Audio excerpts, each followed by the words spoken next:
Now, I want to talk to you for a minute about what our ancestors did. We have had tough times before, and in a very real way, everything we're going through now is just the latest iteration of the same old thing. In 1776, 56 men very bravely signed the Declaration of Independence. And I say they were brave because if the British had won the war, they would have been tried and executed as traitors against the King of England.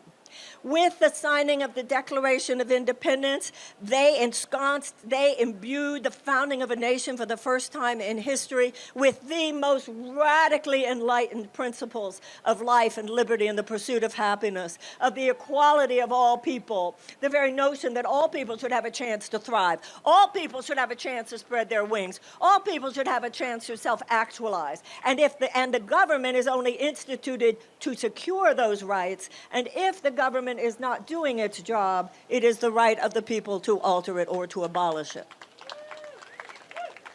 But that is also where it got very gnarly, because 41 of those 56 men were slave owners.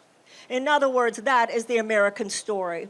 We have always been both and. We have always been, just as we are in this generation, people whose hearts are ablaze with the possibilities of a country in which anyone, if they work hard, should be able to spread their wings and soar, versus those who, for their own economic and or ideological purposes, had no intention whatsoever of allowing that to happen.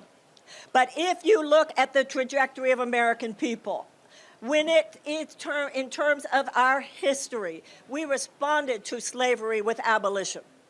And we responded to the institutional suppression of women with the 19th Amendment and the women's suffragist movement.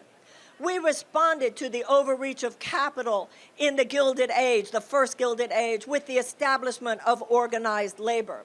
And we responded to segregation in the American South with the civil rights movement. Ladies and gentlemen and everyone else, it's our turn now. This is the same old story. It is the reiteration of the same old story. And as important as it is that we recognize the problems in our past, it is important that we identify them, but let's identify with the problem solvers. Let's recognize that surely, of course, the abolitionists had desperate days, and of course the women's suffragists had desperate days, and of course the civil rights workers had desperate days, and of course the early labor organizers had desperate days. To be honest, we need to toughen up. We need to rise up.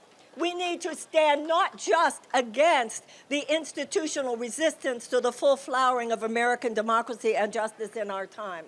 I think we also have to take a stand against our own cynicism, against our own complacency, against our own laziness, against our own, oh, I'm so traumatized. Give me a break. You think the people who walked across the bridge at Selma weren't traumatized?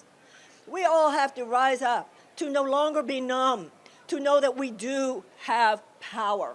But we have a short window, and we need to rush in there now.